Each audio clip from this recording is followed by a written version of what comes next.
Yeah. At an early age, I was picked up by the Indian agent and with my other siblings. We were all loaded into a station wagon, and they took us to Mohawk Institute in Brantford. All they told us was they were going to go get us new clothes and that, and they took our clothes away and put coal oil and that in our hair and washed our hair, and after that they threw a whole bunch of white powder on us, and after that they made us go shower and that, and then we were separated from each other, and we never seen each other. The only time I seen my siblings was when we went to the church. We had to walk about a quarter mile to Pauline Johnson's church, and that's the only interaction I had with my siblings.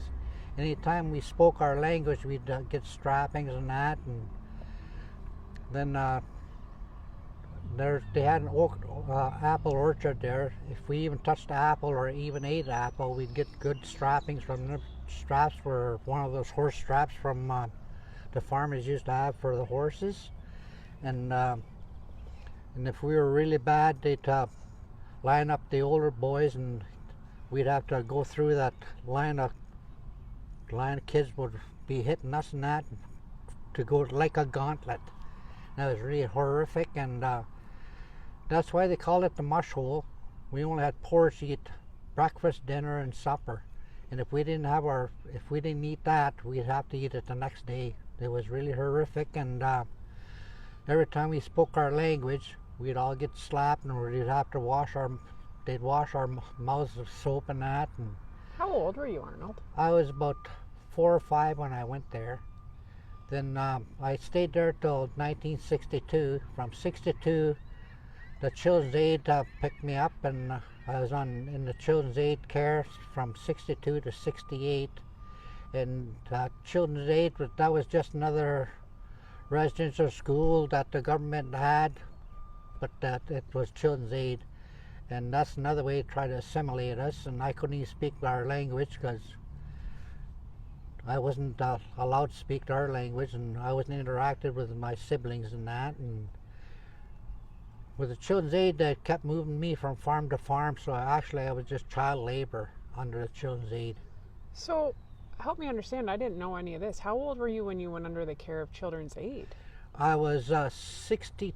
In 1962, I was about 11 years old when I went to Children's Aid. So 68. Why? Like, why did you leave the residential school? From residential school, they sent us home. Then that's when the Children's Aid came out to scoop up kids too, just like the residential schools. Why? I don't know what the government had in their minds.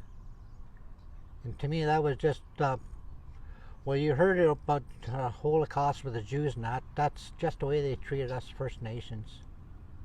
And we had our council and that had no say. They didn't even have they didn't have no warning that kids were getting scooped up.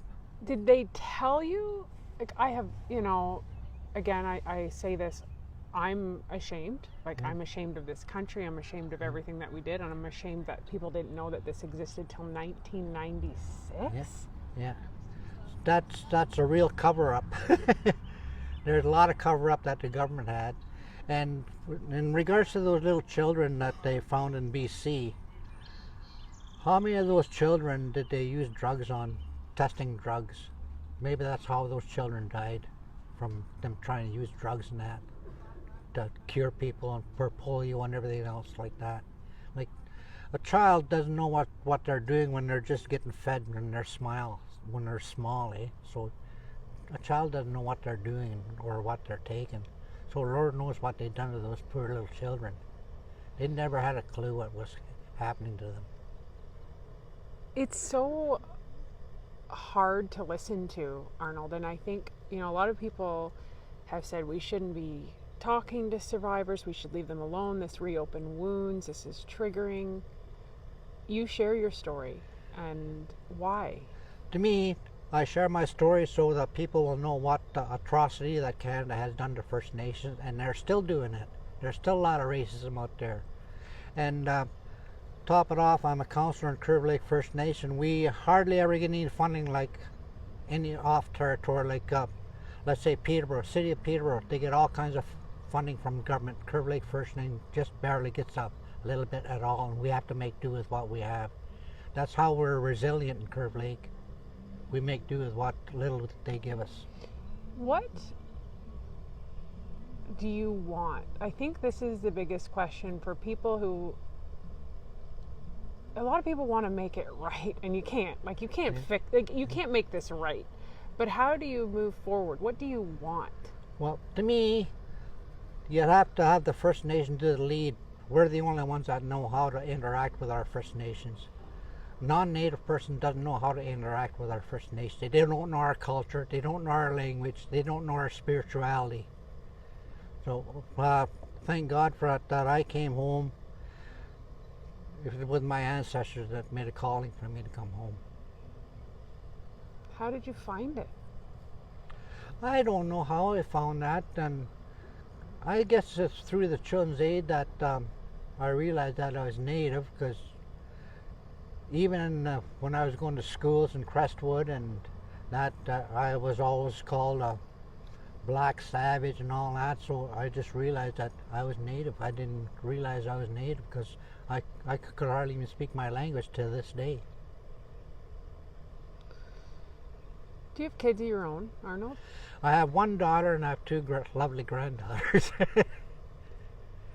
The feedback I've been getting from people watching and listening is, it's horror and shame and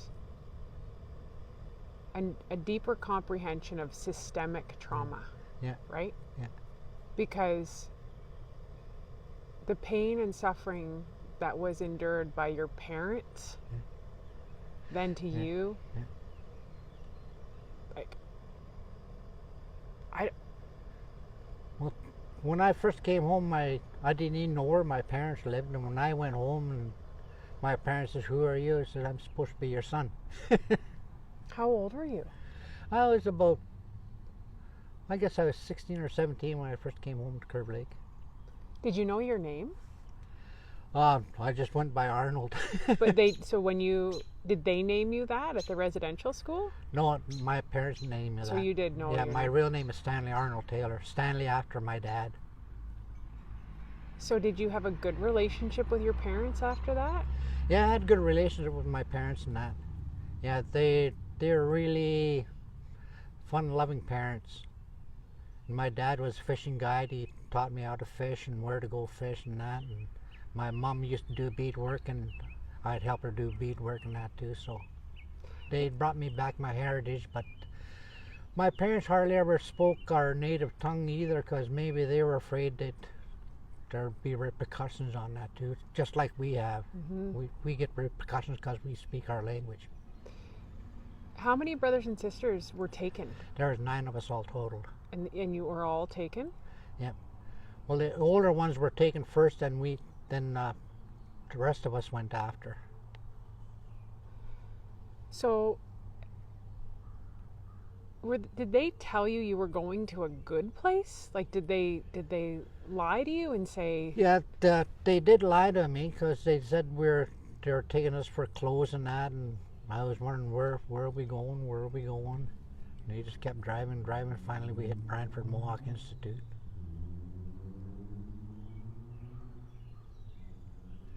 And with that Mohawk Institute, the older students there used to help us. They'd feed us, the young ones, because we were always hungry.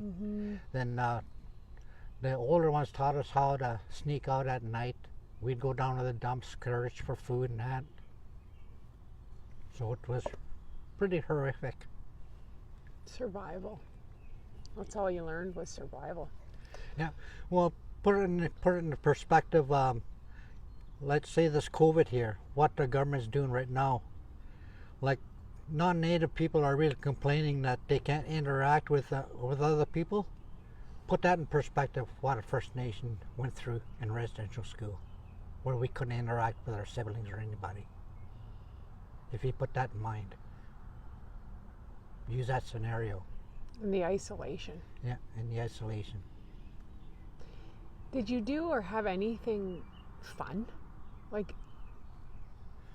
once in a while, Brantford used to have a Oshwegan First Nations down there used to have a bread and cheese day. That's the only time we'd have good meal, bread and cheese day. Then once in a while, in the summer, they used to take us to Christian Island, that is now Beau Soleil. We used to go there for two or 3 weeks in the summer if we were good. A lot of people are pushing, Arnold, for all of the residential schools to be searched for more burial grounds. Do you think that should be done? Yes, definitely. Because Lord knows how many our burials are out there. Because at the Mohawk Institute in Brantford, we were told to never go near that orchard and that. So I don't know if there's bodies there. And there's a big oak tree there. Kids used to scare us, say, don't go near there. There'll be a body coming up out of the ground and grab you. So you don't know if there's bodies all over that land. Even by the church there used to be a graveyard there. So they should search that too. Could be natives buried in there. A lot of people blame the Catholic Church, but I've also heard from other survivors that it was all churches. It was all churches, all denominations. It was Catholic, Anglican, and United, as far as I'm concerned. How do you feel about religious organizations? To me, religious organizations don't mean nothing to me at all. It's my heritage, it's my ancestors, and my culture.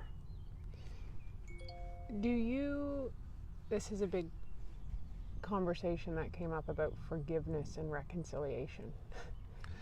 There will never be no reconciliation in my time.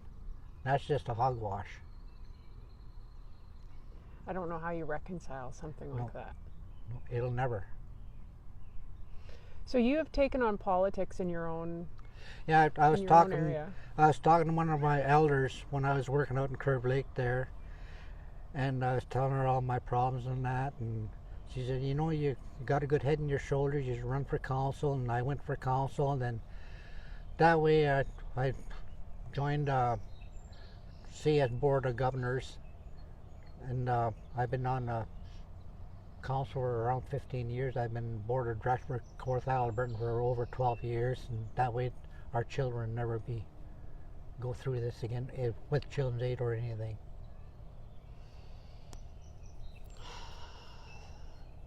How do you fix it, right? Like how do you move forward? You can't go backward, right? No. You can't. In order to fix things like this, you got to take baby steps. It's the First Nations got to take the lead, and non-natives have to understand our ways, forget their ways, and look at our way. Because in our older traditions, our First Nations were the first people in this country, and we had no laws or nothing like that, and we never had no jails or nothing like that. Yet we survived, and anybody that did anything wrong, they went to the circle, and the circle rectified everything. Were you ashamed of what happened to you in there? I pretty well just blocked that out of my mind, because I'm pretty adaptable on any situation. So I just blocked it out of my mind and just carried on life. And when I filed for compensation, I said, you was talking about a God? Where was he?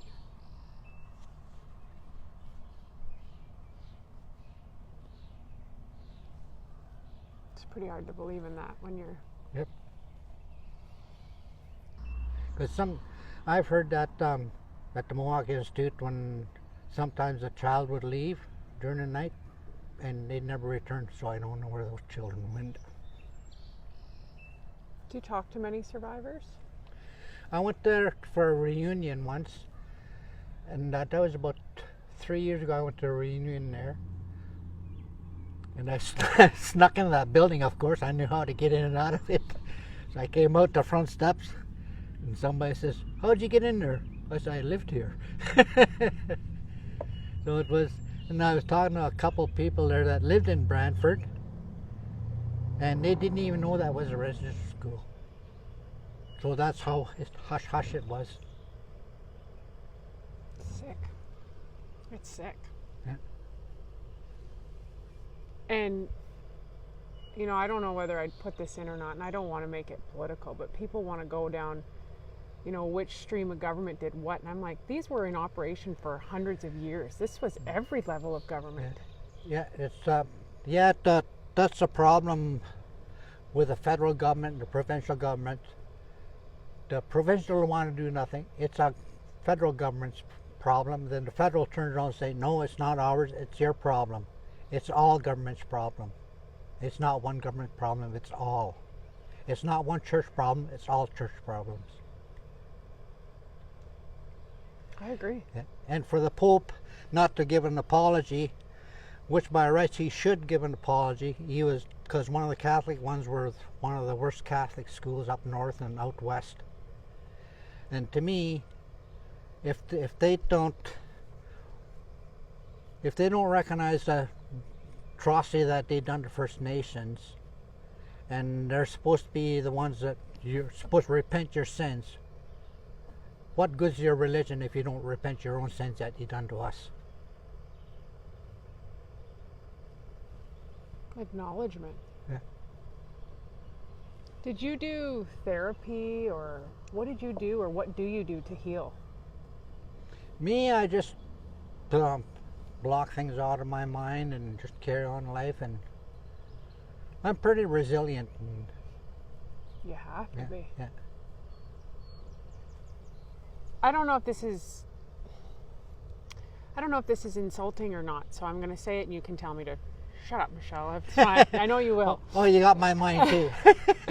So one of the things that's really come up for me, and it's been on my mind since all of this started, is all of the children in homes who are abused on a daily basis. They live in situations like by their parents, they are in extreme abuse homes. And I know you fight for that, right? Like, I know that you know anybody who would abuse a child when you are being formed and learning what is normal, that's what you think is normal. Yeah, like, I don't know what, here I go with Ford again. I don't know what Ford's mind is. School is an escape for children. Children are getting abused at home. That's their refuge from being abused. They go to school. And that's our lifeline is school and their friends. If you cut off that interaction, you're going to have little kids' suicides. I know. I see it. Arnold, if you could go back and tell yourself, that little Arnold sitting there, that scared, just numb, like it just must have been, what would you say to yourself? To me, I'd like I used to just hail to the Creator and that would settle me down, and my Creator would say it's all right, and my elders. I think you're helping a lot of people, because I think about one kid watching this, or one kid who's lived like this and they thought it was normal. There's kids out there, Arnold, who think this is normal to be treated like that. They don't know any different. No. And it's not normal. No. So, well, if you turn that around, what would happen if First Nations done that to non-natives? There would be hell to pay. And there should be hell to pay.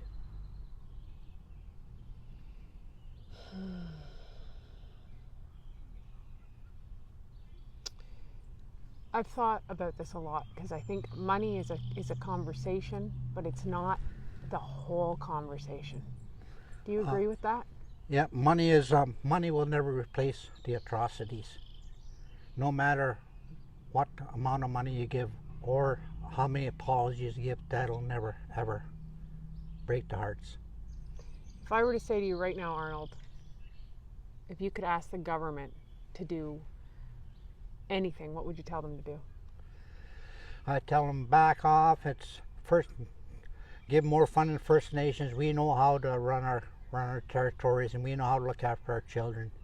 You've never done a good job of it, and we've always looked after our children. I don't see why you'd have to stooped to taking our children away to test them in different drugs and that, and atrocities, and forced religion on us, and we had our own. How do you think the next generation is today of First Nations? How do you think they're doing? Our young people are really great with our First Nation territories, and I'm glad our First Nation kids are growing up. They're being lawyers and doctors, and they're going to move forward, and they're going to be speakers for our next generations to come. Yeah, I was listening to the young girl. I think she's 16, and she's the clean water advocate. I can't remember. She's brilliant little mind. 16 years old. Yeah, till this day, we still haven't got our water treatment plant in Curve Lake. We've been promised. We've been fighting for that for over 20 years. So, government promises are never ever kept. And the old saying goes, he speaks with forked tongue, he sure does. You gotta listen before you can do any action. That's the big piece, right? Yep. Education is the key. And there's lots of books on residential schools and that. A lot of authors wrote books on that. And with this findings down in BC, I find that some non-natives are taking advantage monetary-wise, and that's not right. I actually want to bring that up if you're comfortable with it too. It feels like our country failed your people even more because it almost pitted you against each other. Yeah. Do you feel like that? They do pit us against each other right now, as it stands. How so? Like with our different treaties and that, and our rights and that, and they pit one against the other, and our territories overlap each other, and that's how they're going at us.